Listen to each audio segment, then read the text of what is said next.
तो भाई चैप्टर की स्टार्टिंग होती है एक धमाकेदार एंट्री के साथ, जहां पर आई होती है लूसी और उसने अपनी एक ही चुटकी के इशारे पर क्रिपन रोड टेलर को घेर लिया होता है काफी सारी तलवारों से, जिनको कंट्रोल कर रही होती है हमारी लूसी।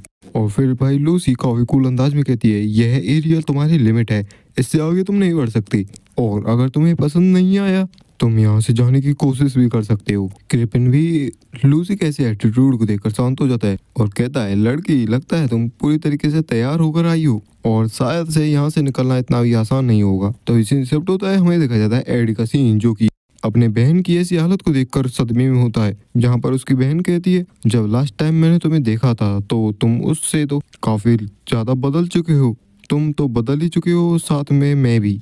काफी लंबा टाइम हो गया। एड, जेनिका और एड दोनों एरन की ऐसी हालत को देखकर काफी ज्यादा चौंके हुए होते हैं। फिर वही एरविन कहती है कि तुम्हें ये देखने में इतना अच्छा दृश्य नहीं लग रहा होगा और शायद से तुम्हें दुख भी पहुंचा होगा इसे देखने के बाद, फिर भी कम से कम एक बार तो मैं तुम्हें देखना चाहती थी। एड अपने मन में सोचता है, एरविन रोड टेलर यह बड़ी बहन है इस बॉडी के ओरिजिनल ओनर की, यानी कि एड की, एक ऐसा कैरेक्टर जिसका एग्जिस्टेंस ही मेन स्टोरी में एकदम अननोन है। एरविन हमारे एड से पूछती है, आखिरकार तुम्हारी सिल्वेनिया अकेडमी में लाइफ कैसी चल रही है, क्या वहाँ पर सब ठीक ठाक है? वैसे ये तुम्हारे लिए इतना आसान नहीं होगा क्योंकि तुमने जिंदगी भर कभी भी दुखों को नहीं सहा है। तभी एड कहता है, अभी ऐसे सवालों को पूछने का सही टाइम नहीं है। एरविन कहती है, हाँ, जब तुम मुझसे लड़कर यहाँ से गए थे उस टाइम पर तुम काफी बुरे लड़े थे मेरे साथ, और तुम मुझे ही नहीं बल्कि हमारी फैमिली को भी छोड़कर चले गए थे। नूना, तुम्हें भी मेरे साथ चलना चाहिए था, तुम जानती थी क्रिपन रोड टेलर के जितने भी क्राइम्स किए हुए हैं उन सभी के बारे में, और फिर भी तुम उसे फॉलो करती रही। हाँ, तुम सही कह रहे हो, लेकिन फिर भी उसके एक्शंस को इतना भी इविल नहीं कहा जा सकता। फादर ने हमें काफी अच्छी देखभाल के साथ बड़ा किया है और उन्होंने अपने परिवार की ग्लोरी को भी तो आगे बढ़ाया है। तो एडी, तुम्हें भी वापस आ जाना चाहिए और अपने फादर का साथ देना चाहिए। हम सभी एक फैमिली हैं, हम सभी एक साथ हमेशा रहेंगे। लेकिन तभी एडी उसके हाथ को पकड़ लेता है और कहता है, रुको, तुम कोई एरविन रोड टेलर नहीं हो। जिस बात को सुनकर वह भी शांत हो जाती है और अपने असली चेहरे को सामने लाते हुए कहती है, आखिर तुम्हें कैसे पता चला मेरे बारे में कि मैं फेक हूँ? और भाई हमें दिखाया जाता है ये होता है क्रिपन रोड टेलर, जो कि एरविन की बॉडी को कंट्रोल करते हुए हमारे एडी से बात कर रहा होता है और उसे फंसाने की कोशिश करता है, लेकिन हमारे एडी को तो पता चल जाता है। फिर क्रिपन कहता है, एरविन ने अपनी स्वेच्छा से ही इविल गॉड को कंट्रोल करने के लिए इस एक्सपेरिमेंट में आई थी और उसने मुझे तब तक फॉलो किया जब तक भी उसने अपनी सेंसेस खो नहीं दी, और यहाँ तक कि मेरा बेटा भी एरविन के साथ काफी बड़ी लड़ाई के बाद यहाँ से छोड़कर चला गया सिल्वेनिया अकेडमी में। यहाँ तक कि पूरे स्टेट में भी काफी कम ही लोग होंगे जो कि इसके बारे में जानते होंगे। तुम फेक हो, तो फिर तुम्हें कैसे पता चला आखिरकार इन चीजों के बारे में? यहाँ पर हमारा एडी मन में सोचता है, जैसा कि क्रिपन ने कहा कि एड की एक काफी बड़ी लड़ाई हुई थी एरविन के साथ, जैसा कि मुझे एड के रूम से काफी बड़ी संख्या में लेटर्स मिले थे, मैंने उन सभी को पढ़ा और उनसे सीखा, और उनसे मुझे पता चला कि आखिरकार ये लेटर्स काफी कम टाइम में लिखे गए थे, और ये टाइम था अब मेरी एरविन के साथ फाइट के बाद और सिल्वेनिया अकेडमी में एडमिशन लेने से पहले का वाला, और शायद इसी वजह से उसमें काफी सारी चीजें बार बार दोहराई भी गई थी। तभी हमें देखा जाता है पास्ट का सीन, जहाँ पर एड अपनी बहन एरविन से लड़ रहा होता है और चिल्लाते हुए कहता है, नूना, आखिर तुम फादर को रोकती क्यों नहीं? एरविन कहती है, ये तो पहली बार है एड जब तुम इतना ज्यादा गुस्सा हो रहे हो। तभी एड कहता है, इसे देखो, यह एक हिस्टोरिकल बुक है, वो भी इविल गॉड्स के बारे में, और वो इविल गॉड है मेबुला, जो कि नफरत और ईर्ष्या को बढ़ाता है। यहाँ तक कि इंपीरियल फैमिली ने भी इसे फॉरबिडन कर रखा है। इविल गॉड को समन करने से ना जाने कितने लोगों की मौतें होंगी और ना जाने कितने सेक्रीफाइस देने होंगे। क्या तुम्हें पता भी ये फादर अपने गोल को अचीव करने के लिए क्या नहीं कर सकते? और आखिर किसको ही पता है, शायद से फादर का अगला टारगेट तुम भी बन जाओ। तभी अरविंद कहती है, मुझे पता है, जिसे सुनकर तो भाई एडी के भी रोंगटे खड़े हो जाते हैं, और कहती है, लेकिन फादर के पास एक काफी बड़ा पर्पस है और यही हमारी फैमिली की पॉलिसी है। एडी कहता, आखिर तुम्हारा इससे क्या मतलब है नूना? तो अगर ये तुम्हें अच्छा नहीं लगता तो तुम इस फैमिली को छोड़कर जा सकती हो। वैसे भी एड, तुम फिजिकल चीजों में काफी ज्यादा अच्छे नहीं हो, तो तुम मैजिक स्टडी को क्यों नहीं ट्राई करते? और संयोग तो देखो, सिल्वेनिया अकेडमी में भी एप्लीकेशन फॉर्म अभी भरने चालू हुए हैं, तुम वहाँ फॉर्म भरकर उस अकेडमी में ज्वाइन हो सकते हो। और हमारा प्रेजेंट टाइम का एडी बताता है, इस पूरी फैमिली में सिर्फ एरविन ही थी जिसने हमारे एडी को इस घर से दूर उस सिल्वेनिया अकेडमी में भेजा था और वही सेम पर्सन थी जिसने अपने भाई को अपने आप से और अपने घर से दूर किया था ताकि वह इन सब में ना फंसे। तो आखिरकार ऐसा पर्सन आखिर कैसे ही अपने भाई को अपनी फैमिली में वापस बुला सकता है? और ये सारी बातें हमारा एडी अपने मन में सोच रहा होता है, लेकिन उसने क्रिपिन से कोई बात नहीं कही होती और शांत खड़ा होता है। क्रिपिन भी कहता है सही है, यहाँ पर ऐसा कोई भी रीजन नहीं है कि तुम मुझको आंसर दो। तभी क्रिपिन का एडविन की बॉडी से कनेक्शन टूट जाता है और एडविन की बॉडी फिर से बेजान हो जाती है। एड को तो इस सारी सीन को देखने के बाद काफी ज्यादा गुस्सा आ रहा होता है, लेकिन तभी वहाँ की धरती हिलने लगती है और काफी जोर की दहाड़ने की आवाज आती है। जेनिका भी घबरा जाती है, कहती है एडी हमें क्या करना चाहिए? मुझे तो देखने से ऐसा लग रहा है कि ये जगह खत्म होने वाली है। एडी कहता है ये दहाड़ अब मुझसे ये मत कहना। तभी वहाँ पर हमें देखा जाता है ऊपर क्रिपिन और लूसी की फाइट का सीन, जहाँ पर क्रिपिन कहता है मैंने पहले ही कंफर्म कर लिया है कि आखिरकार तुम कितनी स्ट्रांग मेज हो लूसी।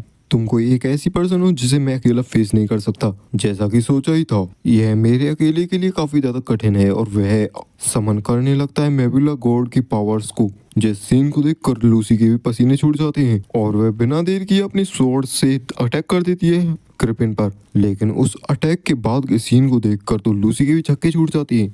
हम देखते हैं भाई साहब क्रिपिन को घेर रखा होता है काफी सारे टेंटिकल्स ने और कहता है इविल मेबुला गॉड, मैं तुम्हारी पावर्स को उधार लेता हूँ। और भाई साहब उन टेंटिकल्स पूरे मेंशन में अटैक करने लगता है, जिस वजह से उस मेंशन में रह रहे लोगों की तो भाई साहब एक एक करके बलि दी जा रही होती है। और क्रिपिन भी काफी इविल स्माइल के साथ कहता है रोड टेलर टेरिटरी की जितनी भी जिंदगियां हैं ये सब आपकी हैं। एडी भी पहले एक एडविन की तरफ देखता है और अपने दांतों को पीसने के सिवाय कर भी क्या सकता था, लेकिन फिर वह जेनिका को अपने कंधे पर उठाकर वहां से भागने लगता है। फिर वे जल्दी जल्दी दौड़ते हुए बाहर निकलने लगते हैं और जैसे ही वे बाहर निकल कर पहुंचते हैं और बाहर के सीन को देखते हैं, उन दोनों के तो भाई साहब पसीने छूट चुके होते हैं। जहाँ पर एडी कहता है अब से ध्यान से सुनना जेनिका, यह जो मैजिक सर्कल क्रिएट किया गया है यह इविल गॉड को सेक्रीफाइसेस देने के लिए किया गया है। और भाई हम देखते हैं पूरा माइनरी काफी सारे टेंटिकल्स से ढक चुका होता है और वहीं ऊपर होती है एक काफी बड़ी आंख और उसके नीचे होते हैं एडी और जेनिका। एडी कहता है ये इस वजह से अपेयर हुआ है क्योंकि किसी ने मेबुला गॉड की पावर्स को धार लिया है, क्योंकि मेबुला गॉड कभी भी किसी ह्यूमन को अपनी पावर्स फ्री में नहीं देता, उसके बदले में काफी बड़ा प्राइस भी मांगता है। हम भी वहाँ पर सेक्रीफाइस बन सकते हैं जब ये मैजिक सर्कल एक्टिवेट होगा, और अगर हम इसके अंदर रहे तो इसके हाई चांसेस हैं कि हम भी उसके अंदर मारे जाएं। मैं और सिर्फ तुम ही हो जिन्होंने देखा है कि आखिरकार नीचे क्या हुआ था। तो अगर मैंने तुमसे कहा कि तुम यहाँ से निकल जाओ, इस रेंज से बाहर निकल जाओ, तो तुम शायद से जरूर से गुस्सा हो जाओगे। तो एडी ध्यान से सुनो, मैं तुम्हारे लिए जान भी दे सकती हूँ, हम दोनों को ही सरवाइव करना पड़ेगा। अगर एड तुम मर गए तो मैं और भाई जेनिका आगे कुछ कह भी नहीं पाती और कहती मेरा मतलब था कि। तभी एड कहता है हाँ मैं तुम्हारे विचारों को अप्रिशिएट करता हूँ, लेकिन अभी भी हमारे ऊपर स्काई में इविल गॉड है। तभी एड के सामने आती है पर्पल लाइटनिंग, जिससे बचने के लिए एड जेनिका को लेकर दूर हट जाता है। तभी उनके पीछे से कोई खांसता है और जैसे वह धूल हटती है हमें दिखाई जाती है स्वैग वाली लूसी, जो कि कहती है यह डेफिनेटली काफी ज्यादा कठिन होगा इसे डील करना। एड भी लूसी से पूछता है लूसी क्या तुम ठीक हो? लूसी बताती है यह पर्सन जिस तरीके से माना का यूज कर रहा है, मेरा डिफेंसिव मैजिक भी कुछ काम नहीं आ रहा। ये कुछ ग्रेविटी मैजिक जैसा लग रहा है, लेकिन कभी कभी ऐसा भी लगता है कि ये पूरी तरीके से फिजिकल फोर्स को मैनिफेस्ट कर रहा है। मैं पक्का तौर पर कह सकती हूँ ये कोई नॉर्मल मैजिक नहीं है, यह किसी ऐसे मैजिक का यूज कर रहा है कि जिस पर नॉर्मल माना कंट्रोल काउंटर नहीं कर सकता। तभी एड भी पूछता है क्या लूसी तुम्हारे लिए इसे और अधिक देर तक होल्ड करना थोड़ा बहुत कठिन होगा? लेकिन भाई साहब लूसी पूरे स्वैग में कहती है मैं ही जीतूंगी, और इस लड़ाई में जो होल्ड करेगा वो मैं नहीं, वह बड़ी आंख वाली मॉन्स्टर होगी। और भाई हम देखते हैं वह हमारी लूसी काफी सारे मैजिक सर्कल्स को एक्टिवेट कर लेती है और लगभग 58 काउंटर स्ट्राइक करती है एक साथ उस डेविल मॉन्स्टर पर, और यूज करती है अपने सुप्रीम एक्सप्लोजन मैजिक का। हम देखते हैं भाई साहब सारे मैजिक सर्कल से काफी खतरनाक अटैक होते हैं एक साथ उस बड़ी आंख पर। वहाँ का माहौल काफी ज्यादा केओटिक हो चुका होता है और चारों ही तरफ रोशनी छा जाती है। इतने खतरनाक अटैक को करने के बाद लूसी को भी बैकलेस मिलता है। एडी जैसे तैसे करके लूसी को संभालता भी है, लेकिन भाई लूसी एडी को मना करते हुए कहती है तुम मेरे से थोड़ा दूर ही रहो क्योंकि यहाँ पर काफी ज्यादा खतरा है। तो अब तुम उस बंदे को पकड़ने जाओगे है ना? एडी जैन काफी शांत, उनकी ऐसी चुप्पी को देखकर लूसी भी शांत, और वहां से जाते हुए कहती है अपने काम को अच्छे से करना है ना, और इसीलिए मैं तुम्हारी मदद करने आई हूँ। और ऐसा कहकर वह वहां पर उस बड़ी आंख के पास निकल जाती है। हमारा एडी भी शांत हो जाता है और बताता है कि लूसी मेबुला से डील कर रही है और जेनिका सभी को बचा रही है, क्योंकि जेनिका काफी सारे स्पिरिट्स को कंट्रोल कर सकती है, तो वह काफी बड़े एरिया को कवर कर सकती है और काफी लोगों को बचा सकती है। तभी जेनिका भी पूछती है, तो एड अब तुम क्या करोगे? तभी एड वहां से भागते हुए कहता है, मैं जाऊंगा क्रिपेनलोड टेलर को पकड़ने के लिए।